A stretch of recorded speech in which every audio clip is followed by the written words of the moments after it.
इस वक्त की बड़ी खबर, एक्ट्रेस जिया खान सुसाइड केस में सूरज पंचोली को कोर्ट ने बरी कर दिया है। इस वक्त की बड़ी खबर आपको बता दें, 10 साल तक चले इस मामले में आखिरकार सूरज पंचोली बरी कर दिया गया है। इस वक्त की बड़ी खबर आपको बता दें, एक्ट्रेस जिया खान ने सुसाइड कमिट किया था और उसके बाद इस मामले की सीबीआई जांच कर रही थी। अब इस मामले में सूरज पंचोली बरी हो गया है। तो ये बड़ी खबर आ रही है कि सूरज पंचोली को रिहा कर दिया गया है। राजेश कुमार हमारे साथ कोर्ट से जुड़ गए हैं। राजेश, ये बहुत बड़ी खबर है और साथ ही साथ सूरज पंचोली के लिए आप कह सकते हैं कि बड़ी राहत। बिल्कुल बड़ी राहत है। 10 साल बाद ये फैसला आया है। 3 जून 2013 को जिया खान ने सुसाइड किया था और तब से लेकर आज तक कई आरोप लगे सूरज पंचोली पर। जिया खान की मां ने हत्या तक का आरोप लगाया था। हालांकि बाद में सीबीआई ने, मुंबई पुलिस ने इन आरोपों को निरस्त कर अबेटमेंट ऑफ सुसाइड का केस किया था और यह केस चला 2019 से लेकर 2023 तक। इसमें आर्गुमेंट हुए और आज फैसला आया है जिसमें सूरज पंचोली को बड़ी राहत मिली है। अमित, उन्हें एक्विट कर दिया गया है, उन्हें बरी कर दिया गया है। दिनेश मौर्य हमारे संवाददाता कोर्ट में मौजूद थे।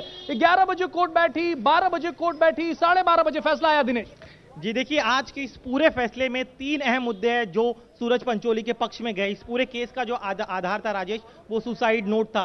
ट्रायल के दौरान बचाव पक्ष इस बात को साबित करने में कामयाब रहा कि जो सुसाइड नोट है उस पर विश्वसनीयता, उसको विश्वास नहीं किया जा सकता, क्योंकि मौका वारदात से जब सीबीआई की टीम वहां पे पहुंची तो एक 6 पन्नों का सुसाइड नोट था। उसके अलावा उसी घर से एक डायरी बरामद हुई थी जिसमें 21 पन्ने थे जिस पर हैंडराइटिंग थी। तो फोरेंसिक एविडेंस के दौरान मैच करने की कोशिश की गई, जो 21 पन्ने हैं उस पे जो हैंडराइटिंग है और जो 6 पन्नों का सुसाइड नोट मिला है उसकी हैंडराइटिंग, इनको जब मैच किया गया तब उस सुसाइड नोट और उस 21 पन्नों में से 9 पन्नों की जो हैंडराइटिंग थी वो मैच हो गए और उसी को आधार सीबीआई शुरुआत में बना रही थी। लेकिन बचाव पक्ष ने ट्रायल के दौरान इस बात को साबित कर दिया।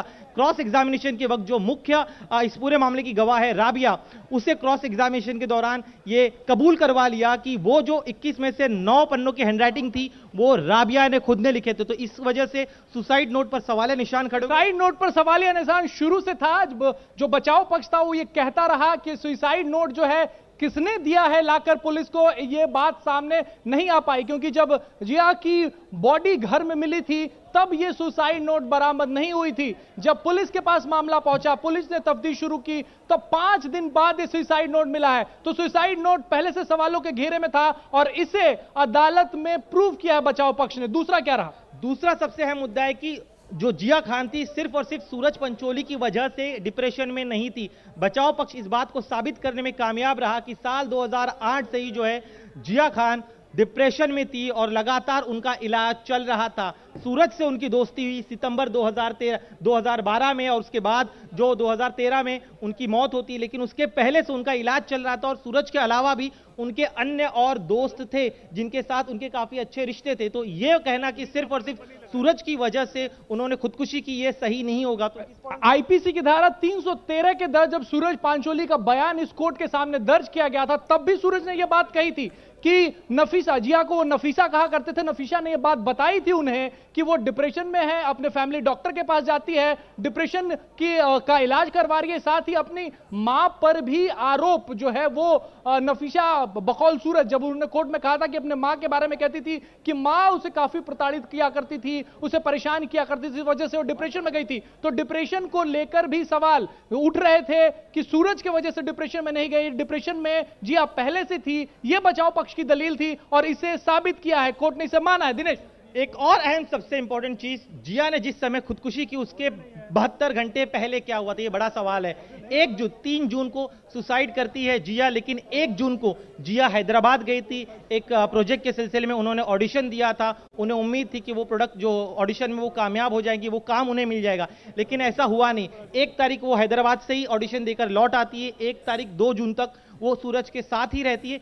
3 जून को जो है वो अपने घर जाती है। तो 3 जून को सुबह से लेकर उनकी मौत तक वो अपने जूहू वाले घर में ही थी। उस दौरान राबिया सुबह से उस घर में मौजूद थी। अब रात को करीब 9:30 के दरमियान जिया को कॉल आता है कि आपका हैदराबाद का जो ऑडिशन था वो नाकामयाब रहा है, आपको सिलेक्ट नहीं किया गया। तो ये उनको उनके डिप्रेशन की वजह हो सकती, इस तरह की दलील जो है बचाव पक्ष की तरफ से दी गई।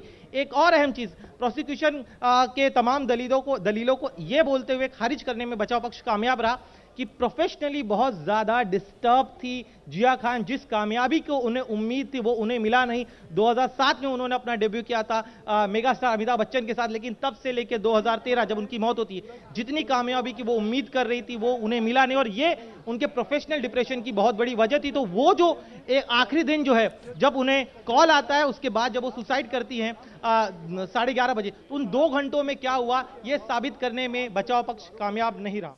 इंडिया टीवी हर वक्त हर जगह डाउनलोड करने के लिए सर्च करें India TV news Google play store या ऐप स्टोर पर।